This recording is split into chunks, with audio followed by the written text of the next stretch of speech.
Carrot ఎంత ఆరోగ్యానికి చాలా మంచిది కదా. ఈ క్యారెట్ని ఇలా కూర చేయడం వలన చాలా టేస్టీగా, చాలా హెల్దీ అండి. ఇది ఈజీ అండ్ హెల్దీ రెసిపీ అనమాట. ఇది ఎలా చేయాలో చూద్దాం.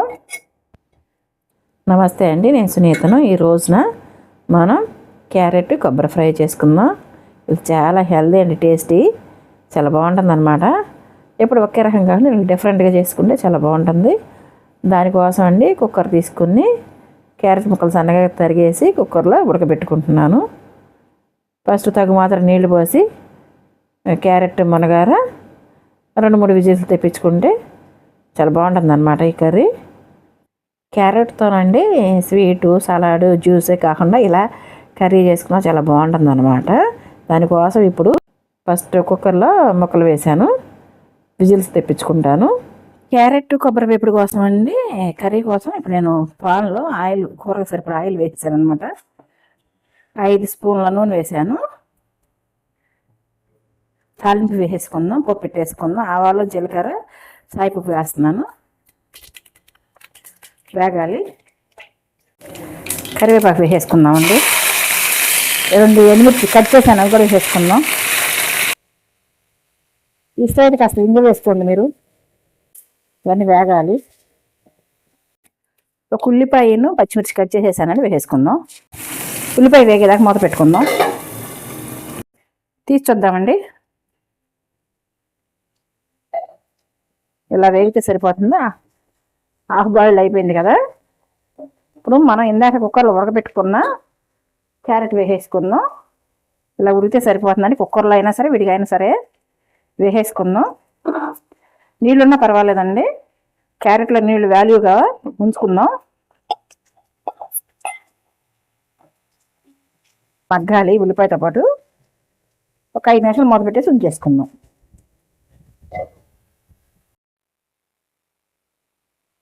కూరను ఒకసారి కదుపుదామండి. ఉల్లిపాయ క్యారెట్ కలిపి మగ్గుతున్నాయి కాబట్టి ఇప్పుడు కాస్త సాల్ట్ వేసుకుందాం.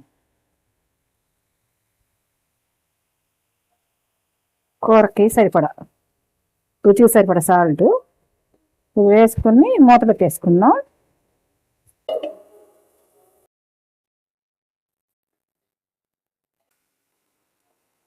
ఇలా వేపుకోవాలండి కొంచెంసేపు.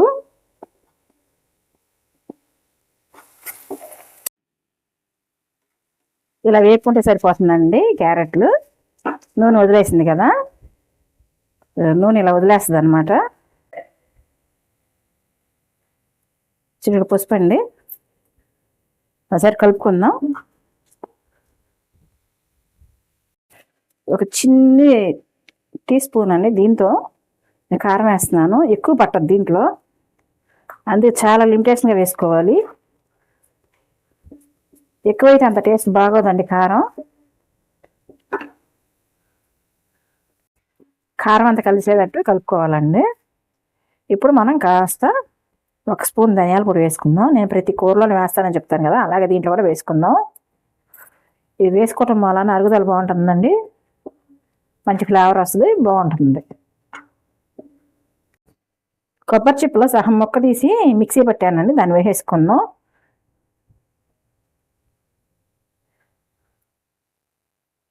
దీన్ని ఒకసారి కలిపేసుకుందామండి. టేస్ట్ చాలా సూపర్గా ఉంటుందండి ఈ కూర. సైడ్ డిష్గా మేము ఇంట్లో ఇలా చేసుకుంటాం అనమాట. అంత ఒకసారి కలుపుకుని 1 నిమిషం మూత పెట్టుకుందామండి.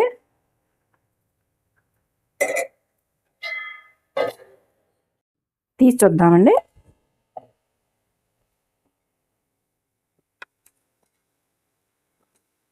ఊరిని 1 నిమిషం కొబ్బరి పచ్చివాసన పోయేదాకా ఇలా పెట్టుకోవాలన్నమాట. అయిపోయింది కదా. ఇప్పుడు కాస్త మనం కొత్తిమీర వేసుకుందాం.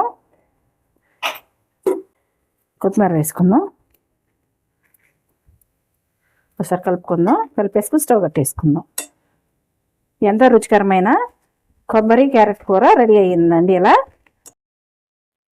క్యారెట్ వేపుడు చేశాను కదండి, దోసకాయ పప్పు చేశాను అనమాట ఈరోజు. ఈ దోసకాయ పప్పులోకి సైడ్ డిష్గా క్యారెట్ వేపుడు చేశాను. మీరు ట్రై చేయండి ఫ్రెండ్స్. ఉంటానండి. మీకు నచ్చితే లైక్ చేయండి, షేర్ చేయండి, సబ్స్క్రైబ్ చేసుకోండి. ఉంటానండి, బాయ్.